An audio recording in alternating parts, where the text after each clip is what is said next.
पावनेभ्यो वैष्णवेभ्यो नमो नमः। श्री कृष्ण चैतन्य प्रभु नित्यानंद श्री अद्वैत गदाधर श्रीवासादि श्री गौर भक्त वृंद। बोलो हरे कृष्ण कृष्ण कृष्ण हरे हरे, हरे राम राम हरे हरे।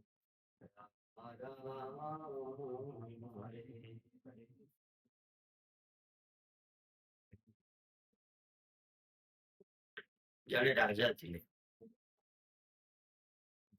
से राजा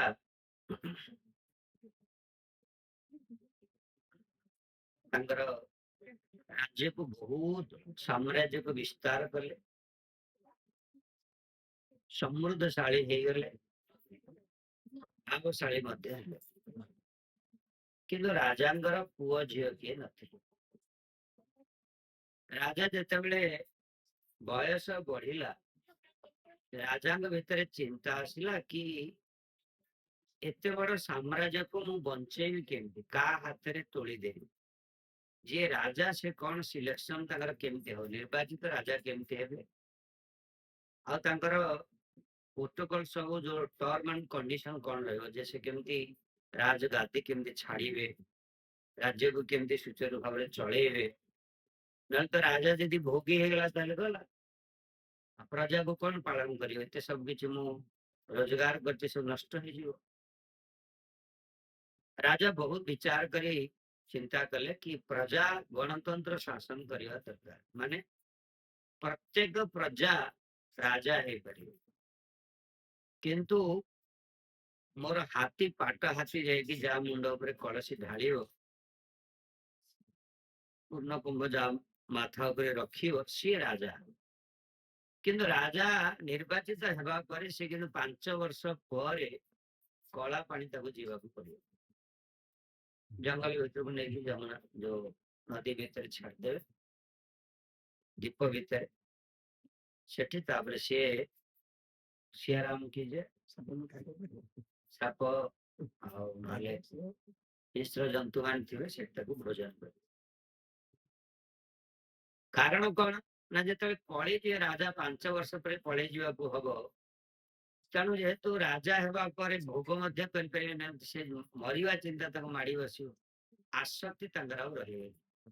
आउ जेतिक दिन रहिबे भल भाव में ठीक ठीक काम प्रजा पालन कर देकी जीवा पे चाहिए।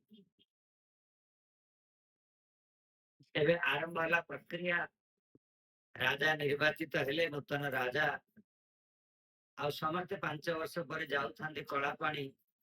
किंतु विदाय देला बेलू राज्य रे बहुत संवर्धना, विदाय कालीन संवर्धना बहुत चाक चमकरे जाक जमकरे करा जाउथिला। हाथी पिठी ऊपर बसिवे, राजा पूरा देश भ्रमण करिवे, नगर भ्रमण करिवे, तापरे तांको नेकी छड़ा। हेले थरे गोटे गरीब लोक किंतु चतुर हाथी नहीं कि तांकर मुंड ऊपर फेरी से राजा हेले। किंतु राजा हला परे 5 वर्ष परे जेतेबेले कला पानी जीवे, राजा बिल्कुल निश्चिंत हेकि अछन, हसुचंदी, समस्त हाथ बुलाउचंदी, हाथी पिठी ऊपर बसिकी संवर्धना दउचंदी, ये मध्य प्रीति संवर्धना दउचंदी। राजा पचारे मंत्री पचारे राजा को, राजन आपण जानिचंदी कि कुआडे जाउचंदी बोली, एते आनंद रे आपण को विदाय दिया होची, जानिचंदी? से कहले हां जानिछु। कुआडे जाउचंदी ना, कला पानी जीवी तो सेठी। कहले हां आपण सेठी जानिचंदी? किछि नाही, मरिबा को जाउचंदी आपण। से कहले पागल तमे माने, मु ए 5 वर्ष भितरे सेठी आउ गोटे राज्य तैयारी कर देछि, राज्य सब पैसा पत्र नहीं। तेणु मोर शासन हथियार रे थिला, तेणु सेठी गोटे साम्राज्य मु तैयारी करिक रखिछि। आ मंत्री कटवाल सेनापति सैन्य सामंत समस्त सेठी सब अच्छा गले, मु एठी सेठी राजा ही रही। तेणु मुझे जो 5 वर्ष एठी रहिली, मु जानी थिली जे मु एठी 5 वर्ष रही। 5 ବର୍ଷ ଅଧିକା ରହିପାରିବେ। ତେଣୁ 5 ବର୍ଷ ଭିତରେ ମୁଁ ଯୋଉଠିକି ଯିବି ତାକୁ ଠିକ ସମୃଦ୍ଧ କରିବି ନା ଆଉ। ତେଣୁ ଏଇ ରାଜ୍ୟରେ ମୁଁ କିଛି ଭିତରେ କରିନି, ଏଇ ରାଜ୍ୟରୁ ମୁଁ ଯାହା ସବୁ ନେଇ ସେଇ ରାଜ୍ୟରେ ସବୁ କିଛି ତିଆରି କରିଦେଇଛି। ତେଣୁ ମୁଁ ଏଠି ରାଜା ଥିଲି, ସେଠି ଗଲା ପରେ ରାଜା ମଧ୍ୟ ହେଇକି ଏବେ ରହିବି। ମୋ ପାଇଁ ଏବେ କଳା ପାଣିଟା ମୋ ପାଇଁ ଅଭିଶାପ ନୁହଁ, ଆଶୀର୍ବାଦ। କଥାଟା ତ ଏତିକି, ଶିଖିବାର କଥା କଣ? ଆମକୁ ମଣିଷ ଶରୀର ମିଳିଛି, ଫାସିଲିଟି ମଧ୍ୟ ମିଳିଛି, ରହିବା, ଭୋଜନ କରିବା, ଶୟନ କରିବା, ଶରୀରକୁ ମେଣ୍ଟେନ କରିବା ପାଇଁ ଯାହା ଯାହା ଆବଶ୍ୟକ ବସ୍ତୁ ପୁରା ପୁରା ଆମକୁ ମିଳିଛି। କିନ୍ତୁ ଟର୍ମ ଆଣ୍ଡ କଣ୍ଡିସନ 100 ବର୍ଷ ଭିତରେ ଏଠି ଛାଡିକି ଯିବାକୁ ପଡିବ। ଆଗକୁ କେମିତି ସ୍ପେଶାଲ ମର୍ସି ହେଲେ ସେ 100 ପାର ହଉଛନ୍ତି, କିନ୍ତୁ ଆଜିକାଲି ଯୋଉମାନେ ତ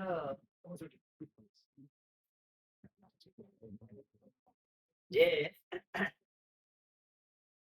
ଲାଇଫ ଯଦି ତାକୁ କାଲକୁଲେସନ କରାହବ ଆଜିକାଲି ତ ଆଉ 65, ସତ କଥା କହୁଛନ୍ତି ଯେ ଇଣ୍ଡିଆରେ ଟାଇମ ଲାଇନ ଟା ଏବେ ହେଇଯାଇଛି ମଣିଷ ମାନଙ୍କର 65 ବର୍ଷ, ଅଷ୍ଟ୍ରେଲିଆରେ କିନ୍ତୁ 85, ପୁରା ତାଙ୍କର 90 ବର୍ଷର ବୁଢା ବୁଢୀ ମଧ୍ୟ ଯାଇକି ପାର୍କରେ ବୁଲୁଛନ୍ତି। ଆଉ ପଲ୍ୟୁସନ ଫ୍ରି, ଇଣ୍ଡିଆରେ ପଲ୍ୟୁସନ କମ। ସେ ଯାହା ହଉ ପଛେ ତା ବୋଲି 100 ପାର ହେଲେ ମୁସ୍କିଲ। ତେବେ 100 ବର୍ଷ ଭିତରେ ଆମକୁ ଛାଡିକି ଯିବାକୁ ପଡିବ। ରାଜଗଦି ତ ମିଳିଯାଇଛି, ମଣିଷ ଶରୀର ମିଳିଛି, ଆଉ ଏଇ ଆମର ଏଇ ସଂସାରରେ ରହିବା ପାଇଁ, ଚଳିବା ପାଇଁ ସବୁ ପ୍ରକାର ବ୍ୟବସ୍ଥା ବହୁତ ସୁନ୍ଦର ଭାବରେ ମିଳିଛି, କିନ୍ତୁ ଏଠି ଛାଡିକି ଆମକୁ ଯିବାକୁ ପଡିବ ନା। ତେଣୁ ଯିଏ ଚତୁର ରାଜା ହେବେ ସେ କଣ କରିବେ? ଯୋଉଠିକି ଯିବେ ଏଠୁ ସବୁ କିଛି ପଠେଇକି ସେଠି କଣ କରିବେ? ସାମ୍ରାଜ୍ୟ ତିଆରି କରିବେ। ତେଣୁ ଆମମାନଙ୍କୁ ଚତୁର ହେବା ଦରକାର। ଏଇ ଯୋଉ ରାଜା ହେଇଛେ, ମଣିଷ ଶରୀର ମିଳିଛି, ଏଥିରେ ଆମେ ଯାହା କିଛି ଭୋଗ କରିବାର ଅଛି କରିବା ପାଇଁ ତତ୍ପର ହେବା ଉଚିତ ନୁହେଁ। ଆମେ ଯୋଉଠିକି ପରମାନେଣ୍ଟ ଯିବା, ଆମେ ଚିରସ୍ଥାୟୀ ଯୋଉଠି ରହିବା, ସେଇ ଜାଗା ପାଇଁ ସେଇ ଜାଗାରେ ସବୁ କିଛି କରିବା ଦରକାର। ଯଦି ନ କରିବା ତାହେଲେ ସେଟା ଆମ ପାଇଁ କଣ ହେଇଯାଇଥିବ? ମରଣ ପରେ ନିଶ୍ଚିତ ଭାବରେ ନରକ ଗତି ହବ, ମାନେ କଳା ପାଣି। ଯଦି ଆମେ ସେଠି ତିଆରି କରିଦେବା ସବୁ କିଛି, କାରଣ ଆମ ହାତରେ ଅଛି, ତାହେଲେ ସେଠି ଆମ ପାଇଁ ବୈକୁଣ୍ଠ ସେଟା ହେଇଯିବ।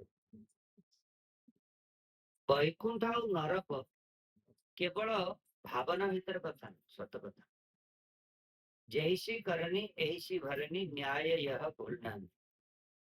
ପୁରା ଏଇ ଦୁନିଆରେ ଗୋଟେ ଲ ଅଫ କର୍ମ ଚାଲିଛି, କର୍ମର ଖେଳ କେବଳ।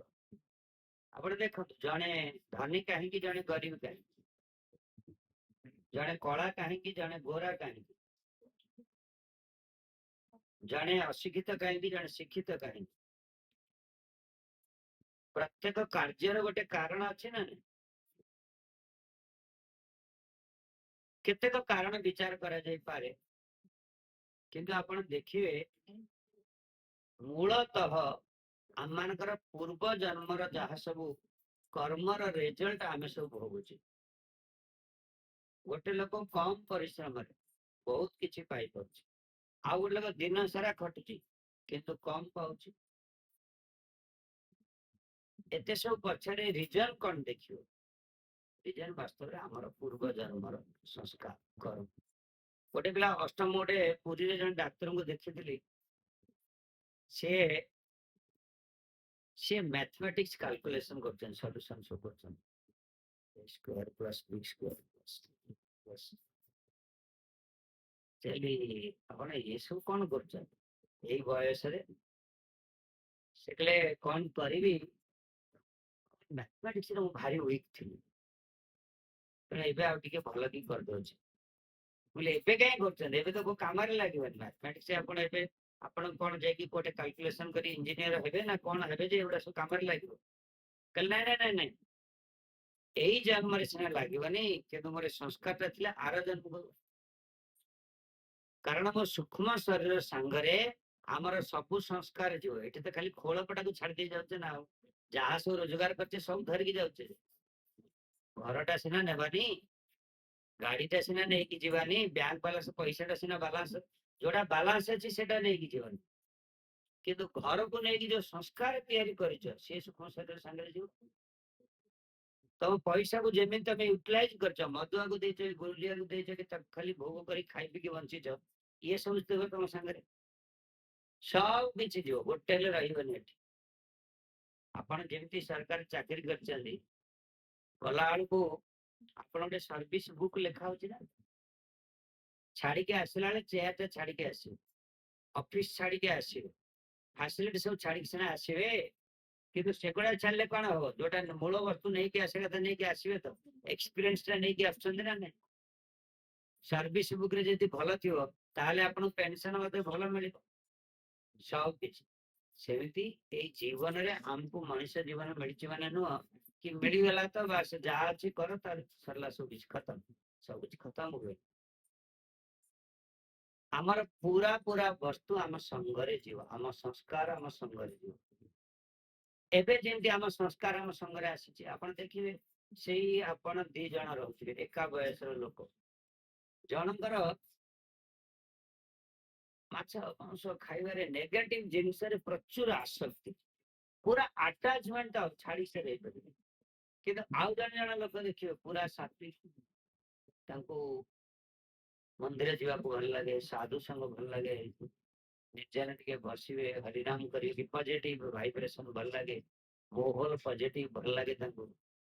ଓ ହେଲା ଆସିବ ସବୁ ଭଲ ଲାଗେନି। ଏଇଟା କଣ କାରଣ? କଣ 2 ଜଣ ଯାକ ତ ମଣିଷ, 2 ଜଣ ଯାକ ଗୋଟେ ଘର। ମୁଁ ଦେଖି ଗୋଟେ ବାପା ମାର ଛୁଆ 2 ଜଣ, ବଡ ସାନ।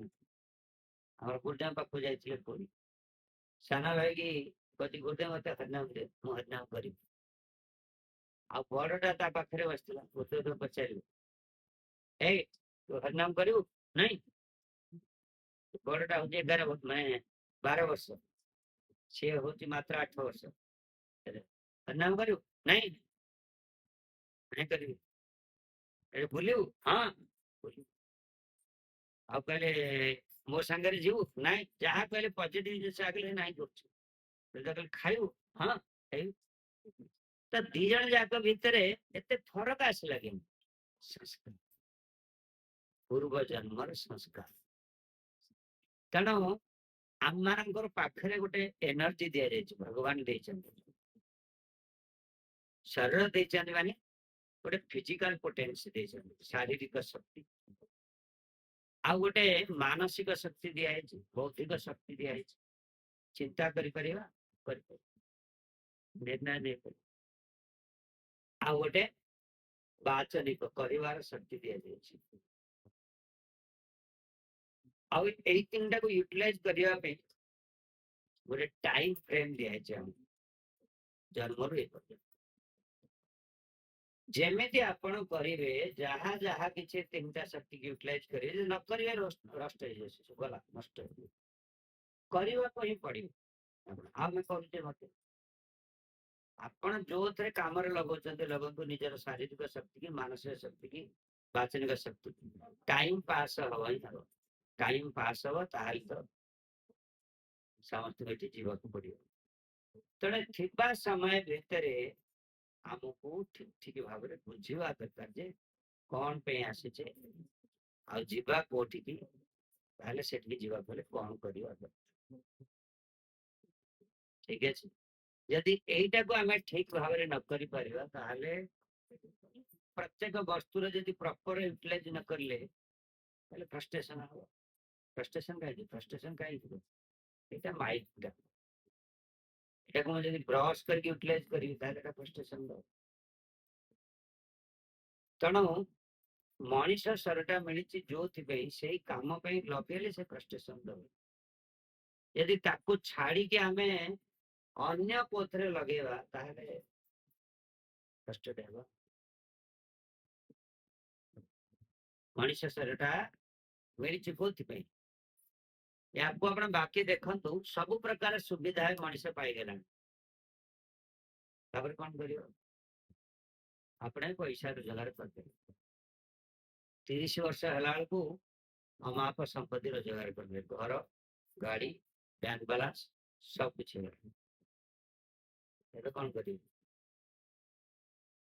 ସକାଳୁ ଉଠିଲେ କାମ ନାହିଁ, ଆଉ କାରଣ କାହିଁ କାମ କରିବେ? ପଇସା ତ ଅଛି ଆପଣଙ୍କ ପାଖରେ। ଆପଣ ଦୁଃଖ ମିଳିବ। ଏଇ ବସ୍ତୁ ଆପଣଙ୍କୁ ଦୁଃଖ ଦବ, ବୟସ ହେଲା ପରେ ଦେଖିବ ସବୁ ଦୁଃଖ ଦିଏ। ଦୁଃଖ ଦିଏ ମାନେ ସୁଖୀ କେତେବେଳେ ହେବେ, ଯେତେବେଳେ ଆପଣ ପ୍ରପର ୟୁଟିଲାଇଜ କରିବେ। ତେଣୁ ମଣିଷ ଶରୀରଟାରେ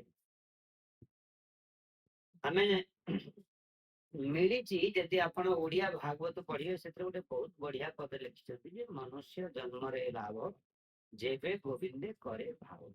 ମନୁଷ୍ୟ ଜନ୍ମର ଲାଭଟା ହଉଛି ଭଗବାନଙ୍କ ଚରଣରେ ପ୍ରୀତି ଉତ୍ପନ୍ନ କରିବା, ଭାବ ଭକ୍ତି କରିବା। ସେଇଟା ନ କଲେ ଆଉ ସେଟା ପାଇଁ ତାର ବାସ୍ତବ ଉପଯୋଗ ହଉଛି ହରି ଭଜନ କରିବା, ହରି ଭକ୍ତିରେ ଲଗେଇବା। ସେଇଟା ନ କଲେ ତ ବିଚାରା ଜୀବନ, ଯାହା ମିଳିଛି ତାକୁ କେବଳ ଡିଆଡିଂ କରିକି ସାରିଦବା, ତାପରେ ସେଠୁ ଗଲା ପରେ ପୁଣି। ତେଣୁ ବୁଝିବା ଦରକାର ଯେ କଣ ପାଇଁ ଆମେ ମାନେ ଆସିଛେ ଏ ସଂସାର। କାରଣ ଆପଣ ଦେଖିବେ ଆମ ସମସ୍ତଙ୍କ ବିବେକ ବେଳେ ବେଳେ ପ୍ରଶ୍ନ ପଚାରୁଥିବ। ଯୋଉମାନେ ଆପଣ ଦେଖିବେ ନିଜର କର୍ମରୁ ସବୁକିଛି କରିବାର କ୍ଷାନ୍ତ ହେଇକି କେତେବେଳେ ନିଜେ ବସିଥିବେ, ନିଶ୍ଚିତ ମନରେ କୋଶ୍ଚିନ୍ ଆସୁଥିବ ଯେ ଏସବୁ କଣ ପାଇଁ କରୁଛି, କଣ ପାଇଁ ଖାଇ ପିଇ କେମିତି ପିଲା ଛୁଆ ଜନ୍ମ ଦେଇ ତାଙ୍କ କଥା ପାଳନ ପୋଷଣ କରିକି ତାଙ୍କୁ ପଢେଇକି ବଢେଇକି ତାଙ୍କ କଥା ବୁଝିକି ବାସ୍ ମରିବା ଯିବା, ଏଇଟା ହିଁ ଜୀବନ। ଆମର ଲୋଚନ ଠାକୁର କହିଛନ୍ତି କି ଲୋଚନ ବୋଲେ ସେଇ ପାପି ତେଲ ଆହାର ତେଲ, କି ସେ ପାପିଟା ଆସିଲା ରହିଲା ଖାଇଲା ପିଲା ବଞ୍ଚିଲା ବଢିଲା ମଲା ଗଲା। ସେମିତି ଜୀବନ ପାଇକି ଆଉ ବିତେଇକି ମଧ୍ୟ ବିଶେଷ ଲାଭ ହୁଏ। ତାର ପ୍ରପର ୟୁଟିଲାଇଜ ଅଛି। ନହେଲେ ପଶୁ ଶରୀର ଆପଣ ଦେଖନ୍ତୁ, ମଣିଷ ଭିତରେ କେବଳ ସୋଫିଷ୍ଟିକେଟେଡ ଲାଇଫର ଅନ୍ତର ନ ହଉ, ଯେ ଆମେ ଟିକେ ଷ୍ଟାଟସ ମେଣ୍ଟେନ କରିକି ରହୁଛେ, ସେମାନେ ଷ୍ଟାଟସ ମେଣ୍ଟେନ କରିବା ଜାଣିନାହାନ୍ତି। ତାହେଲେ କ୍ରିୟା ତ ସମାନ ନା। ଭୋଜନ ସେମାନେ ସେମାନଙ୍କର ଭୋଜନ କରିକି ଆନନ୍ଦରେ ଶାନ୍ତି, ତାଙ୍କର ସେଇ ପୋଷଣ ଭୋଜନ କଲେ ଯୋଉ ସନ୍ତୁଷ୍ଟି ମିଳିବାଟା, ପୋଷଣ ହେବାଟା, ଏନର୍ଜି ମାନେ ସପ୍ଲାଏ କରିବ ଆଉ କ୍ଷୁଧାକୁ ନିବୃତ୍ତି କରିବ, ସେଟା କଣ ପଶୁ ପକ୍ଷୀ ତାଙ୍କ ଭୋଜନ କଲା ପରେ ତାଙ୍କୁ ସେଟା ମିଳୁଛି, ସନ୍ତୋଷ ମିଳୁଛି? କି ଆମେ ଭାତ ଡାଲି ତରକାରୀ ଖାଉଛେ ବୋଲି ଆମକୁ ମିଳୁଛି, ସେମାନେ କିଛି ବାହାରେ କିଛି ଯାହା ପଡିଲା ତାହା ଖାଉଛନ୍ତି ତାଙ୍କୁ ମିଳେ ସେ କଥା ନୁହଁ। ସେମାନଙ୍କୁ ସନ୍ତୋଷ ମଧ୍ୟ ମିଳୁଛି, ଆଉ ସେମାନଙ୍କର ଶରୀରରେ ପୋଷଣ ହଉଛି, ଶରୀରକୁ ଏନର୍ଜି ଦଉଛି। ଆମ ଶରୀର ମଧ୍ୟ ଏନର୍ଜି ମିଳୁଛି ଆମକୁ, ଆଉ ସେମାନଙ୍କର କ୍ଷୁଧା ନିବୃତ୍ତି ହେଇଛି, ଆମର ମଧ୍ୟ କ୍ଷୁଧା ନିବୃତ୍ତି ହବ। କିନ୍ତୁ ସେମାନେ ଭୋଜନ କରିସାରିଲା ପରେ ଯୋଉ ସନ୍ତୋଷ, ଆମକୁ ତ ସେଇ ସନ୍ତୋଷ ମିଳୁଛି। ତେଣୁ ସମାନତା ଭୋଜନରେ ଅଛି ନା। ଆମେ ଟିକେ ମଣିଷ ବୋଲି ବୁଦ୍ଧି ବିଚାର କରିବାର ଶକ୍ତି ଅଛି ବୋଲି ଟିକେ ସୋଫିଷ୍ଟିକେଟେଡ ଷ୍ଟାଇଲରେ ତାକୁ କରୁଛୁ, ଚାଇନିଂ ସେଟ ହେଇଥିବା ଦରକାର। ଖାଇସାରିଲା ପରେ ଏମିତି ପରିବେଷଣ କରିବା, ତାପରେ ଭୋଜନ କରୁ। କ୍ରିୟାଟା ଗୋଟେ ହେଲା ନା। ନିଦ୍ରାରେ ଗୋଟେ ଶୁକର ଯେମିତି ଘୁଷୁରୀ ଗୋଟେ ପଙ୍କରେ ଶୋଇ ପଡୁଛି, ଆଉ ମଣିଷ ପରି ଶୋଉଛି, ପଲଙ୍କରେ ଶୋଉଛି। ପଲଙ୍କରେ ଶୋଉଛି ମାନେ ସିଏ ସେଠି ଶୋଇ ସାରିଲା ପରେ ତାକୁ ଯେତିକି ନିଦ୍ରା ଜନିତ ଯୋଉ ସନ୍ତୋଷ ମିଳୁଛି, ଶାନ୍ତି ମିଳୁଛି, ମଣିଷ ସେମିତି ଶୋଇ ସାରିଲା ପରେ ଡବଲ ବେଡରେ ଶୋଉ, ସେତିକି ଶାନ୍ତି ସନ୍ତୋଷ ମିଳୁଛି। ମାନେ ନିଦ୍ରା ଜନିତ ତୃପ୍ତିଟା ଗୋଟେ ହେଲା ନା ଅଲଗା ହବ? ଅଲଗା ହବ କି? ଗୋଟେ ହବ। ସିଏ ଶୋଇ ସାରିଲା ପରେ ଯଦି ତାକୁ ନିଦ ହେଲାନି, ସିଏ ବୋଧେ ବାଡେଇ ଛାଟି ହବ ସେଠି, କାହିଁକି ନିଦ ହବନି? ଆଉ ମଣିଷ ମଧ୍ୟ ଡଲ ବେଡରେ ଶୋଇଲେ ମଧ୍ୟ ନିଦ ନହେଲା, ପଙ୍ଖାର ପର ଗଣିଆ ଛଡା ଆଉ କଣ କରିବ? ତେଣୁ ଶୋଇବାଟା ମଧ୍ୟ ସମାନତା ଅଛି ନା ପଶୁ ପକ୍ଷୀ ଭିତରେ। ଭୟ ସେମାନେ କରନ୍ତି, ମାନେ ଶରୀର ଛାଡିବାକୁ ମରିବାକୁ କେହି ଚାହାନ୍ତି। ଆପଣ ପଶୁ ପକ୍ଷୀ ମଧ୍ୟ ଗୋଡେଇକି ଯାଆନ୍ତୁ କିଛି ଧରିକି ମାରିବା ପାଇଁ, ସେ ଦୌଡ଼ିକି ପଳେଇବେ, ଆପଣ ବୋଧେ କିଏ ମାରିବାକୁ ଆସିଲେ ଆପଣ ଗୋଡେଇକି ବଞ୍ଚେଇବେ, ନିଜକୁ ଆତ୍ମରକ୍ଷା କରିବେ। ଆଉ ସେମାନେ ଛୁଆ ପିଲା ଜନ୍ମ ଦଉଛନ୍ତି, ଆମେ ମଧ୍ୟ ଜନ୍ମ ଦଉଛେ, ବେଶୀ କିଛି ଫରକ ନାହିଁ। ତାହେଲେ ଏତେ ରେୟାର ବଢିଆ ଜୀବନଟା ବୋଲି କାହିଁକି କହୁଛନ୍ତି? ମଣିଷ ଜୀବନଟାକୁ ଏତେ ଦୁର୍ଲଭ ଜୀବନ ବୋଲି କଣ ପାଇଁ ତାହେଲେ କହୁଛନ୍ତି? ସୁବିଧା କରିବା ପାଇଁ। ଜୀବନରେ ଖାଇବା ପିଇବା ଏଇ ଚାରିଟା ବସ୍ତୁରେ ଯଦି ସୁବିଧା କରିବେ, କେତେ ସୁବିଧା କରିବ ଆଜିକାଲି ସୁବିଧା କରି ସବୁ ମଣିଷ ଓଲଟାରେ ପଡିଲାଣି। ସେତେବେଳେ ଏତେ ସୁବିଧା ନଥିଲା। ଗୋଟେ ଜମିରେ ଧାନ ବଡ ହେଲେ କଣ କରିବେ, ସବୁ 20 ନଉତି ଖଣ୍ଡେ ହଉଥିଲା। 20 ନଉତି ହେଲେ କେତେ କୁଇଣ୍ଟାଲ ହବ ସେଟା, ମାନେ 2 କୁଇଣ୍ଟାଲ ଭିତରେ ହବ ଧାନ ଗୋଟେ ଗୁଣ୍ଠ ଜମିରୁ ହଉଥିଲା। ଏବେ ସେଟା ବହୁତ କିଛି ଫର୍ଟିଲାଇଜର ସବୁ ୟୁଜ କରିକି ବହୁତ କିଛି କରି ସେଥିରେ ଏବେ 5 କୁଇଣ୍ଟାଲ 6 କୁଇଣ୍ଟାଲ କେତେ କେତେ ବସ୍ତା ହଉଛି, 5-6 ବସ୍ତା ହେଇଯାଉଥିବ ମାଣକୁ। 5-6 ବସ୍ତା, 2 ବସ୍ତା ଟା ବଢିକି 7 ବସ୍ତା ନେଇଆସେ। ଆଉ ଗୋବର କିନ୍ତୁ ଜମି ଦେଖୁନି, ଯାହା ଫଳରେ କଣ ହଉଛି, ମାଟି ବଞ୍ଜର ପୁରା ପଥର ପାଲଟି ଗଲା। ତାମାନେ ଆମେ ମାଟିକୁ ଶୋଷଣ କଲେ ନା, ଠିକ ତାକୁ ଶୋଷଣ କଲେ, ସୁବିଧା ସବୁ ପାଇଲେଣି, କେତେ ସୁଖ ମିଳୁଛି କଣ। ବହୁତ ସୁବିଧା କରିକରି ଆଉ କଣ କରିହବ, ଆଉ କଣ ଏତେ ଚତୁର ହେଲାଣି ଯେ ଗାଈ କ୍ଷୀର ଛାଡିକି କଣ ପାଉଡରରୁ କ୍ଷୀର ବାହାର କରିଦଉଛି। ସାମ୍ପୁ କଣ ଗୋଟେ ଆସିକି ଦେଖଉଥିଲା ଯେ ସାମ୍ପୁ କଣ କଣ କଲେ କଣ କଣ ଦହି ହେଇଯାଉଛି ନା ଘିଅ ହେଇଯାଉଛି, ଦହି ହେଇଯାଉଛି, କ୍ଷୀର ହେଇଯାଉଛି। ସେଇ କ୍ଷୀର ସବୁ ମାର୍କେଟରେ ମିଳୁଛି ମଧ୍ୟ ଆସିକି। ବହୁତ ସୁବିଧା, ବହୁ ରିସର୍ଚ୍ଚ, ଆହୁରି କଣ କଲେ ସୋଫିଷ୍ଟିକେଟେଡ ଆହୁରି ମଣିଷ ହବ। ମଣିଷକୁ ମିଳିଛି ଯେ ନା କେତେ ପ୍ରକାର ପ୍ରକୃତି ଦ୍ଵାରା ବଞ୍ଚିବ, ବଞ୍ଚିକି ଭଜନ କରିକି ଉଦ୍ଧାର ପାଇକି ପଳେଇବ। ସେତିକି ନ କଲ ତମେ, ତାହେଲେ ଆମ ଜୀବନଟା ଅଧୁରା ଜୀବନ ହେଇଯିବ, ଜୀବନ ସରିଯାଏନି। ଏପଟେ ଆମେ ଦେଖିଲୁ ଗୋଟେ ଲୋକ ଏପଟୁ ଆସିଲା, ସେପଟୁ ପାସ୍ କରିଗଲା। ଆମେ ଆସିବାଟା ଦେଖିଲୁ, ଗଲାଟା ଦେଖିଲୁ, ଏତିକି ସମୟ ଭିତରେ ଦେଖିଲୁ, ପରେ ଆମେ ଦେଖିଲୁ ଲୋକଟା ନାହିଁ କି। ଆମେ ଜନ୍ମ ହେଇଛେ, ମରିବା ପରେ ଆଉ ଦେଖିପାରିବାନି ତାକୁ, ତାପରେ କଣ ସେ ଲୋକଟା ନାହିଁ କି, ମାନେ ସେ ଜୀବାତ୍ମା ରହିବ। ପୁରା ଶରୀରରୁ ସଂସ୍କାର ଯାହା ଯାହା କରିଛେ ଆମେ ସଂସ୍କାର ନେଇକି ଯିବା। ତେଣୁ ଏଇ ବିଷୟରେ ଭଲ କି ବୁଝିବା ଦରକାର। ବୁଝିବା ପାଇଁ ଆମର ନାମ ହଉଛି ପ୍ରତି ସଣ୍ଡେ। ତେଣୁ ଆପଣ ମାନେ ସମସ୍ତେ ପ୍ରତି ସଣ୍ଡେରେ ସେଠିକି ହବ ଆସନ୍ତୁ, ଏମିତି ବସିବା, କୀର୍ତ୍ତନ ହବ, କଥା ହବ। କାରଣ ଦେଖନ୍ତୁ ଆପଣଙ୍କୁ ସୂର୍ଯ୍ୟ ଚନ୍ଦ୍ର ପାଣି ପବନ ସେ ଦେଇଛନ୍ତି ନା, ତାଙ୍କର ଦେନ ନା ସବୁ। ଯେମିତି ଲାଇଟ ଟା ଆପଣ ଲଗେଇଛନ୍ତି, ସରକାର ଦେଇଛନ୍ତି ସୁବିଧାଟା, କିନ୍ତୁ ତା ଅନୁସାରେ ମଧ୍ୟ କଣ ସରକାର ଯୋଉ ଦେଇଛନ୍ତି ସୁବିଧାଟା, ସେଇ ସୁବିଧା ଅନୁସାରେ ପୁଣି ସେଟା ସେଇ ସୁବିଧାଟା ଦେଇଛନ୍ତି, କିନ୍ତୁ ସୁବିଧା ଅନୁସାରେ ମଧ୍ୟ ଇଏ ଦେଇଛନ୍ତି କି ନାହିଁ, ପଶ୍ଚିମ ମିଟର ବକ୍ସ ଯେତିକି ୟୁନିଟ ଆସିବ ପଇସା ଭରିବାକୁ ପଡିବ।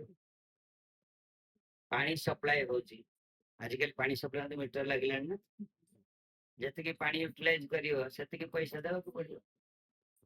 ହେଲେ ଭଗବାନ ଯୋଉ ସୂର୍ଯ୍ୟ ଚନ୍ଦ୍ର ଲାଇଟ ଦେଇଛନ୍ତି, ବର୍ଷା ଜଳ ଦଉଛନ୍ତି, ନଦୀର ଜଳ ଦଉଛନ୍ତି, କିଛି ବିଲ୍ ଫିଲ୍ ପଠଉଛନ୍ତି କି ଘରକୁ ଆପଣଙ୍କର, ବିଲ୍ ଆସୁଛି ଆପଣଙ୍କର ଘରକୁ, ଏତିକି ସୂର୍ଯ୍ୟକୁ ଭୋଗିଲେ ଏତିକି ଅକ୍ସିଜେନ, ମେଡିକାଲ ଯିବେ ଗୋଟେ ଅକ୍ସିଜେନକୁ ଏତିକି ଟଙ୍କା ଦେବେ, ଆଉ ଭଗବାନଙ୍କର ଅକ୍ସିଜେନକୁ ବ୍ୟବହାର କରୁଛେ ଡେଲି, ପଇସା ଭରିବାକୁ ପଡୁଛି। ତାମାନେ ଆମର ତାଙ୍କ ସହିତ ଗୋଟେ ସମ୍ବନ୍ଧ ଅଛି। ଫ୍ରିରେ କିଏ କାହାକୁ ଦିଏ, ଫ୍ରି ବାପା ତାର ପୁଅକୁ ସବୁ କିଛି ଫ୍ରିରେ ଦେଇଦିଏ, ବାବା ପୁଅରେ ଏଇ ଘରଟା ତୋ, ଯିବି ତୋ। କିନ୍ତୁ ସେମିତି ଆମେ ମାନେ ଅମୃତସ୍ୟ ବହି ପୁତ୍ରା, ଭଗବାନଙ୍କ ସନ୍ତାନ ଆମେ। କାରଣ ଆମ ମାନଙ୍କୁ ପୁରା ପୁରା ଭଗବାନ ଏସବୁ କିଛି ଦେଇଛନ୍ତି, କାରଣ ରିଜନ ଅଛି ନା କାହିଁକି ଦେଇଛନ୍ତି। ଆଉ ଆପଣ ସେଠି ବସିଯାଆନ୍ତୁ, ସେଠି ସୋଫାରେ ବସିଯାଆନ୍ତୁ।